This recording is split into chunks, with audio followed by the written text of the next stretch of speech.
Hi, I'm Mark Small, Civil Discourse Now for September 27th, 2022. Um, I was seeing a lot about free expression last week, and I saw people expressing themselves quite a bit. But one thing that I've noticed is that people have been expressing themselves using flags. Uh, Using a flag for free expression takes many forms.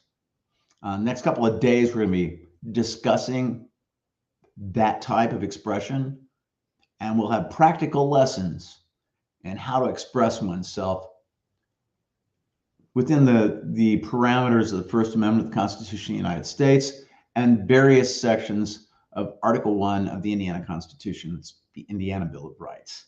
A lot of people don't realize that a state constitution, if it provides greater rights than the federal constitution, supersedes the federal constitution. That's important to know, especially given the general trend recently. Italy just elected a person who uses the same imagery as Mussolini. Mussolini was the person who took over Italy about 100 years ago this year, and he was a fascist. He's a dictator. Trains didn't run any more timely under Mussolini than before. He's given that kind of laudatory appraisal because people have to find something right, apparently, with dictators, and there isn't. Mussolini ended up hanging by his heels in the streets in Milan, I believe, dead. There were a lot of people who died because of him, and who died because of fascism, because of dictators. It's not funny, nor is free expression. So we're going to talk about the First Amendment, people's rights. So should be fun.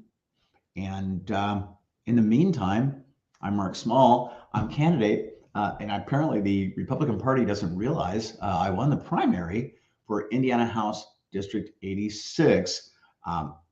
There are several ways in which I differ from current Republican Party acolytes, people who bow down to the party.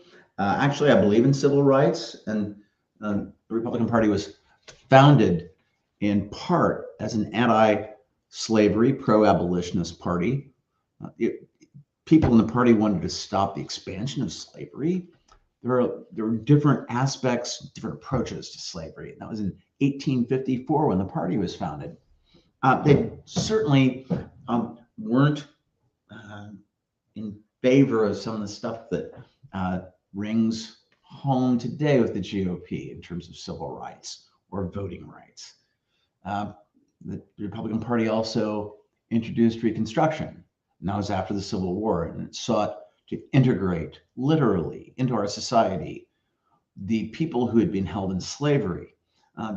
Before or at the start of the Civil War, there were about 5 million free white people in the South, the 11 states later formed the Confederacy, and there were about 4 million Black people who were slaves. Do the math. When you realize that some of the states didn't allow, it was illegal for somebody to teach slaves how to read, write, or do simple arithmetic, then you realize that at the end of the Civil War, when these people were freed, they couldn't really effectively compete in the job place. That's why if you sit there and hear people today say, wait, now, that was a while back there, and those people didn't really know what they were doing to rule themselves.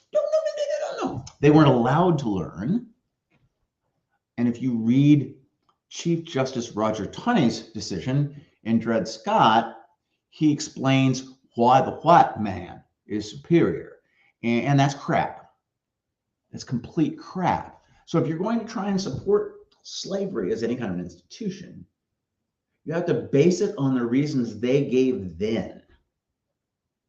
And if you look at any reasons, it's an absurdity.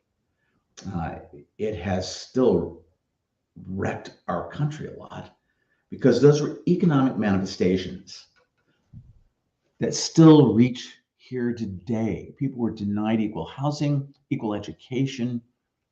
All those things have really affected us. I'm Mark Small, Civil Discourse Now. Next couple of days, we'll be having a practicum in First Amendment rights and the flag. Peace, love, happiness. Take care.